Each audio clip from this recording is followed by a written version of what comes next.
Seorang muslim, di poin yang ketiga yang saya ingin bahas, dianjurkan agar selalu mengisi waktu yang terbatas di dunia ini dengan amal-amal saleh untuk dia bawa ke akhirat sana. Coba kita dengarkan teman-teman sekalian bagaimana Umar bin Abdul Aziz rahimahullah. Kita dengarkan dulu ayat Al-Quran ya. Kita coba tadabburi ayat Al-Quran yang juga Allah menjelaskan kalau dunia ini kita lalui iya, kita kejar prestasi terbaik iya, tapi untuk akhirat ya, supaya nanti kita panen di sana. Setiap kali orang selalu hubungkan pekerjaannya, interaksinya dengan akhirat, maka dia akan tentram. Ya. Sekarang contoh misalnya, suami menasihati istrinya. Kalau dia targetnya adalah mengejar pahala yang dia akan panen dari Allah di akhirat nanti, dengan cara menasihati istrinya, atau istri pada suami, atau orang tua pada anak, atau anak pada orang tua, atau teman dengan teman, atasan sama bawahan, bawahan sama atasan, masyarakat dengan pemimpin, pemimpin para masyarakatnya, semua saling mengejar apa yang dijanjikan di akhirat, akan indah sekali kehidupan itu.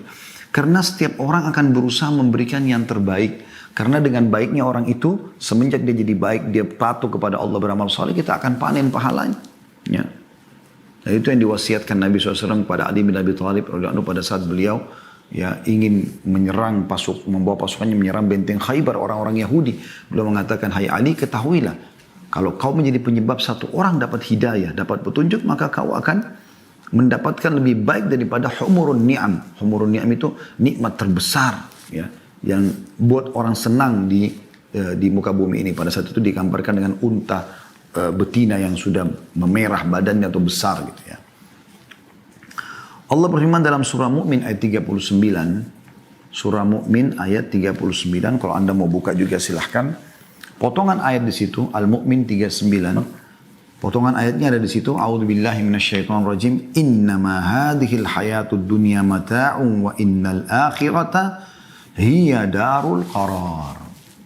Sesungguhnya kehidupan dunia ini hanya kesenangan sementara. Ya, pupuk untuk bawa ke akhirat. Dan sesungguhnya akhirat itu negeri yang kekal. Negeri yang abadi. Di dunia ini kalau ada seseorang yang sudah meninggal dunia, teman-teman sekalian, kita kehilangan dia masuk kuburan, kemudian kita masih hidup di dunia ini. Kita kehilangan interaksi sama dia di dunia ini. Tapi kita akan, orang yang beriman tentang akhirat tahu ini akan ketemu bersama dengan dia. Akan bersama dengan dia. Kita semua akan ketemu dengan seluruh manusia. Bahkan Nabi Adam AS. Bukan cuma ayah, kakek atau nenek kita ke atas. Sampai ke Nabi Adam AS kita akan ketemu. Dengan para nabi-nabi yang pernah kita dengar kisahnya dalam Al-Quran. Kita akan ketemu dengan mereka. Cuma memang yang penting adalah bagaimana tiket Anda sama dengan orang-orang beriman. Iman dengan amal soleh akan ke surga bersama mereka. Kalau kufur, pembangkangan, kemunafikan, kemusyrikan akan ke neraka bersama dengan orang-orang yang membangkang. Fir'aun dan grup-grupnya tentunya. Nabi SAW menggambarkan tentang bagaimana seorang mukmin selalu menjadikan akhirat sebagai targetnya. Dunia dia lalui iya. Nabi SAW menikah. Nabi SAW punya anak, punya cucu. Nabi SAW punya bisnis, berbisnis. Nabi SAW menjadi pemimpin. Ya. Nabi SAW juga berinteraksi dengan masyarakat, anak kecil, orang tua, laki-laki, perempuan, seperti itu. Dan beliau mengingatkan kepada kita semua dalam hadisnya yang diriwayatkan oleh Tirmidzi, Ibnu Majah, Al-Hakim juga meriwayatkan dan ini disahihkan oleh Syekh Albani rahimahumullah semuanya. Kata Nabi SAW, mali walid dunya innama mathali wa mathalud dunya kamathali rakibin qala fi dhilli syajaratin thumma raha wa tarakaha. Aku sama sekali tidak memiliki keakraban dengan dunia. Perumpamaanku dengan dunia bagaikan seseorang yang berada dalam perjalanan. Dia beristirahat di bawah sebuah pohon rindang, lalu dia pergi dan meninggalkannya. Ya, ini artinya seorang mukmin bukan menjadi target utamanya dunia. Bahkan para sahabat ya dinukil dari para tabi'in dikatakan bahwasanya saya telah menemui orang-orang, maksudnya dari kalangan sahabat Nabi, dan tidak pernah sama sekali mereka merasa sedih dengan hilangnya dunia dari mereka. Atau apapun dari urusan dunia ini. Mereka lebih merasa sedih kalau ketinggalan sholat subuh berjamaah. Mereka lebih sedih daripada ketinggalan sholat tahajudnya. Mereka sedih kalau tidak sempat bersedekah. Kalau tidak sempat membaca Al-Quran. Itu yang mereka sedih. Karena targetnya akhirat. Targetnya akhirat. Dunia datang, alhamdulillah, dia berusaha maksimal. Tidak datang atau luput dari dia, maka dianggap kecil bagi dia. Asal jangan sesuatu yang akan dia bawa menuju ke akhirat ini yang hilang. Dan Nabi SAW juga mengingatkan kepada kita, kun fid dunya ka'annaka gharibun aw abiri sabil. Jadikan dirimu di dunia ini seperti orang yang asing atau hanya orang yang melintas saja. Hadis riwayat Bukhari. Hadis riwayat Bukhari. Juga Nabi SAW bersabda, iqtarabatis sa'ah wa la yazdadun nasu 'ala dunya illa hirsa wa la yazdaduna minallahi illa bu'da. Hari kiamat telah dekat. Sudah banyak miliaran orang melewat sebelum kita sudah meninggal semuanya. Kita pun akan masuk dalam keramaian itu, akan meninggal juga. Kemudian akan datang generasi setelah kita sampai terjadi kiamat. Lalu dibangkitkan semuanya.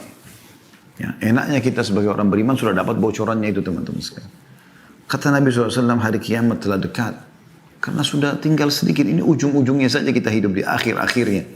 Ya, sampai kata Nabi SAW, hitunglah termasuk tanda-tanda kiamat adalah meninggalnya aku. Dan Nabi SAW sudah meninggal 1400 tahun yang lalu. Hari kiamat sudah dekat. Tidak ada yang bertambah dalam diri manusia terhadap dunia melainkan ketamakan saja. Ada orang yang terlalu berlebihan, dunia aja dan tidak mau berpikir akhirat. Sehingga dia tidak perlu tahu itu halalkah, itu haramkah. Intinya dia dapatkan sikut sana, sikut sini, menipu sana, menipu sini, durhaka sama orang tua dan segala macam. Dan mereka tidak bertambah kepada Allah melainkan semakin jauh saja. Yahya bin Mu'adz mengatakan, rahimahullah, aku sama sekali tidak memerintahkanmu untuk meninggalkan dunia. Akan tetapi aku memerintahkanmu untuk meninggalkan dosa-dosa. Ya selama dunia nikmati silakan, selama halal. Tapi jangan masuk pintu dosa. 5 huruf ini halal jaga, 5 huruf yang lain haram jauhi. Meninggalkan dunia hanya merupakan keutamaan, sedangkan meninggalkan dosa adalah sebuah kewajiban. Dan menegakkan kewajiban lebih penting bagimu dibandingkan kewajiban atau kebaikan-kebaikan dan keutamaan yang sifatnya tidak wajib. Ada sebuah statement yang menarik dari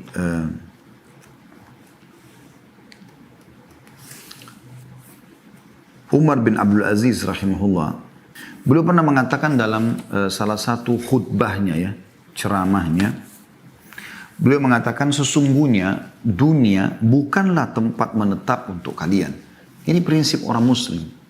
Kita bukan di sini tempat kita. Kita ini semua anak-anak akhirat. Kita akan menuju ke surga yang memang dasarnya ayah kita Adam alaihissalam diciptakan untuk itu.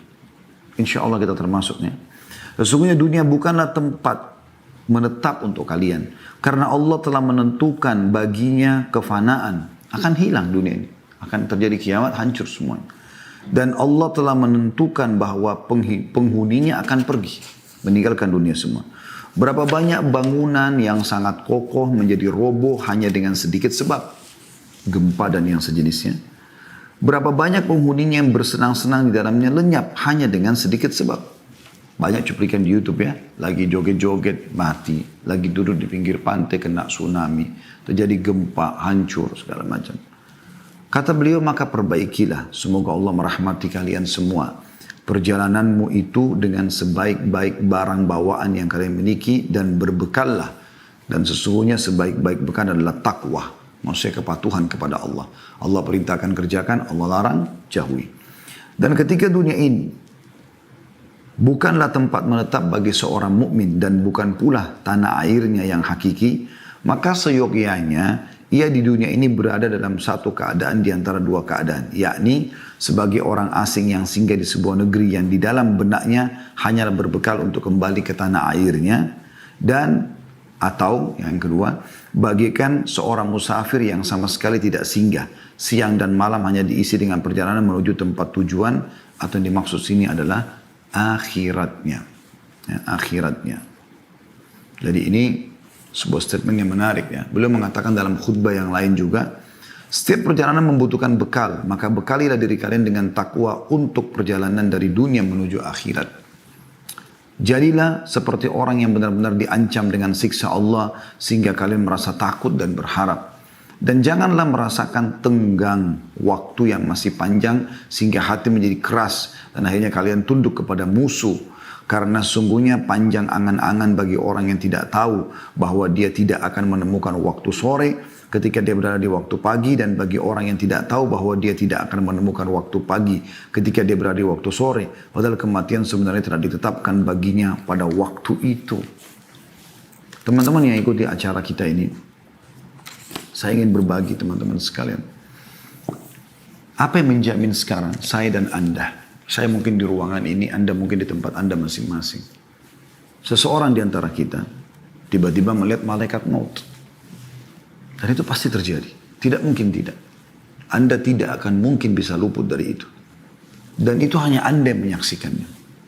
Anda kalau ketik di YouTube kematian tiba-tiba, banyak sekali cuplikan. Ya, hanya untuk ambil pelajaran saja. Ada orang lagi ngobrol sama teman yang tiba-tiba jatuh. Ada orang yang lagi mabuk-mabukan, nyanyi-nyanyi jatuh. Ada juga orang yang lagi ceramah, meninggal. Orang baik, orang jahat semua akan mati. Bahkan orang nabi-nabi pun sudah meninggal. Dan pada saat itu teman-teman, kita udah nggak bisa buat apa-apa.